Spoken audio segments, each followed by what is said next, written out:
tonga tomin'ny fotoana ny famezana ndretsika ribijerajena amin'izao toakariva izao fotoana zay anarano andray ny fampalalam-baovao eto amin'ny fahitalavitra matv miarabanao zay mbola tafiaraka aminay ary manasanao ampitiavana anaraka hatramin'ny farany ny vaovao zay entina amintsika amin'ity takariva ity eo amin'ny vaovao politika avy hatrany dia nisy ny fiaonana faharoa no karakara ny filakevitry ny fampihavanana malagasy izay nahitana ireo solotena ny filoha teo aloha sy ny filoha amperinasa tetsy ivoandry mety irona makany amin'ny fifanarana politika izany fiaonana izany andiaro arantsika indrindra ny tatotra nataony CFM momba izay fiaonana izay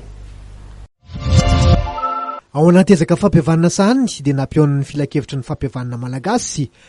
izay tarian'Andriamatoa Maka Alphonse indray ireo solotena ny filoha teo aloha Andriamatoa Isandratsiraka Didier Ravalomanina Marika Rajoelina Andry sy ireo solotena ny filoha Amperinasa Rajonary Mampianina Hery tetsy amin'ny Ansiature Tsivandry nanambarany CFM fa mety isy ny fifanarana politika ivoaka vokatr'izany fiaonan'izany. Ny zavatra rehetra na ady io na krizy io dia tsy miafara amina latabatra boribory. Mbola veriko eto fa tsy zahay CFM no manana zavatra hatolotra an'ireo fa izy ireo ny mpizaika ny mpivory no manana zavatra ifampiresahana